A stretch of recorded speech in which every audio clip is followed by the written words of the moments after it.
Visit forkpitch.com for curated content in a culinary marketplace. Hi, I'm Chef Jovi for Fork Pitch, and today I'm going to be making souffle.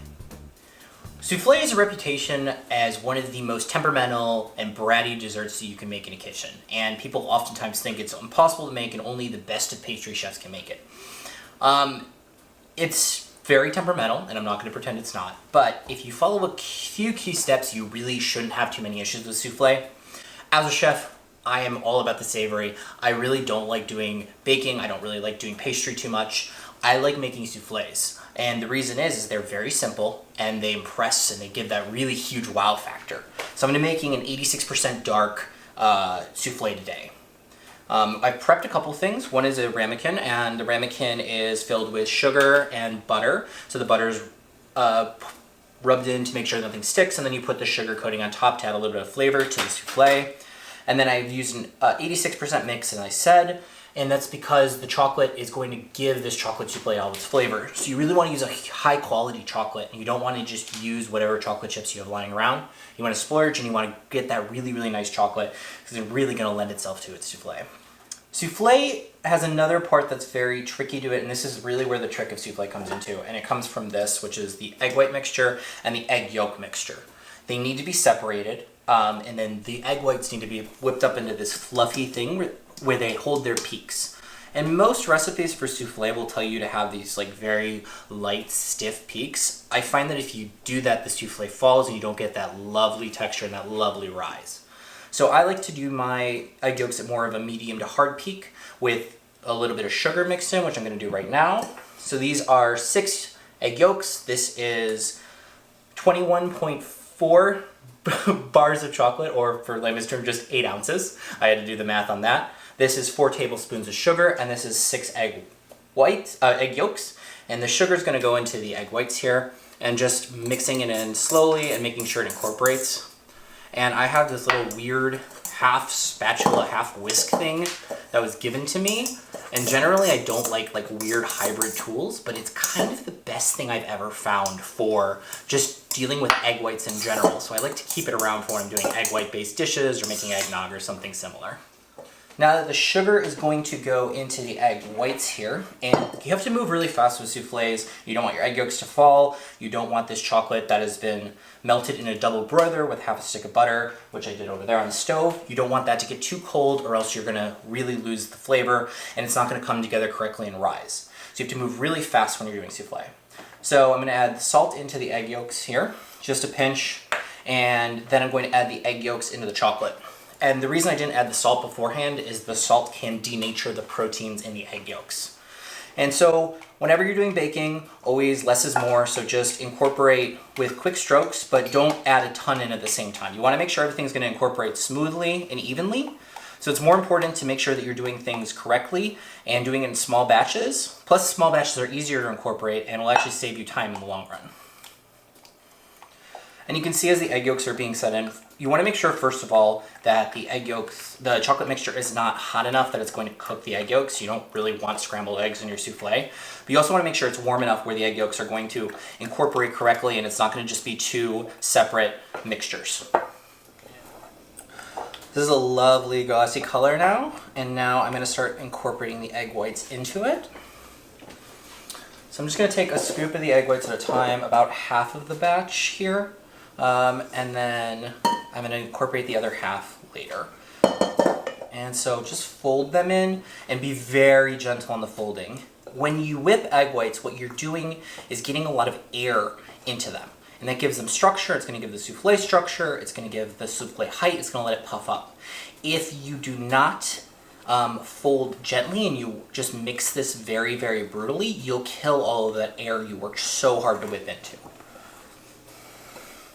And so when you whip egg whites, a lot of the times, most mixers, especially the ones I have at home, they don't reach the very bottom. So make sure you're not just scooping liquid egg white that didn't necessarily get whipped up into the bowl. You can always just leave that at the bottom. I usually actually use an extra egg when I'm making egg whites and yolks just because of that thing. And it's something I've noticed a lot and it comes up all the time. So to make sure I have enough, I just usually use an extra egg, and then I feel free and don't worry about leaving an extra little bit of white at the bottom of that bowl. Alright, so we're folding this in again. And you can kind of see like these big air pockets coming together.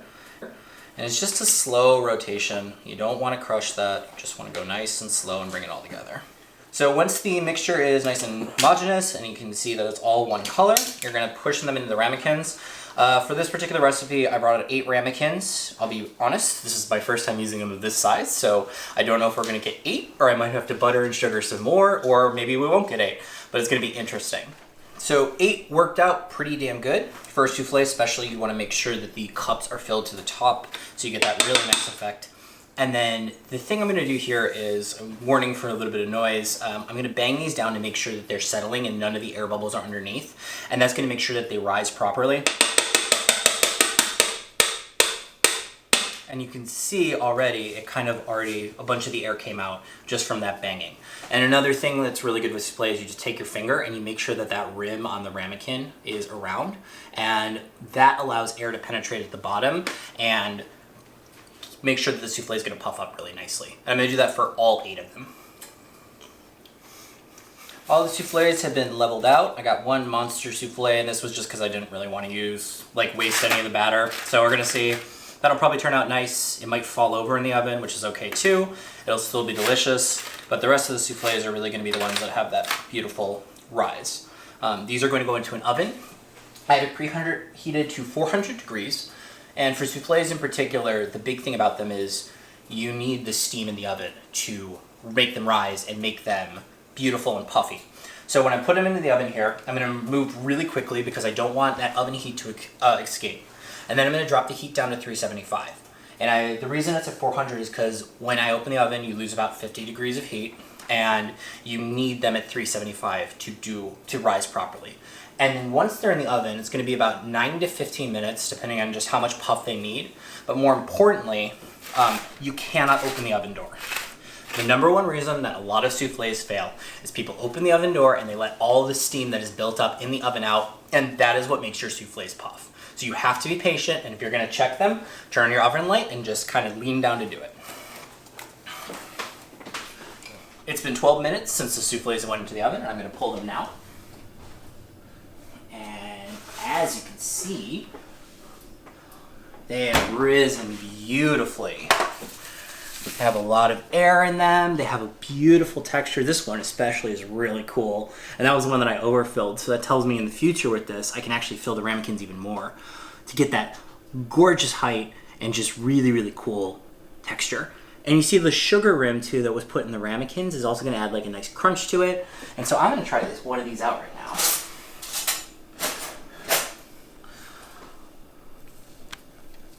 So break into the center of it, and the center of it is still just perfectly moist. And look at that. Just a beautiful lava center. And a lot of people like to put creme anglaise or put chocolate sauce on top, and I think that these are more than good enough to stand on their own, so I'm just gonna leave it as is. And that's just perfect. The dark chocolate comes through, it's delicious. There's a little bit of texture from that sugar crunch that's on top. The center is so light, so airy. Just a perfect bite. Absolutely lovely.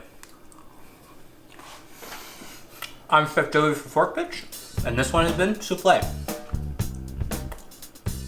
Visit forkpitch.com for curated content in a culinary marketplace. Midwest Digital AV Incorporated provides audio, video, streaming, and production services throughout the Midwest. Please visit them at midwestdigitalcorp.com.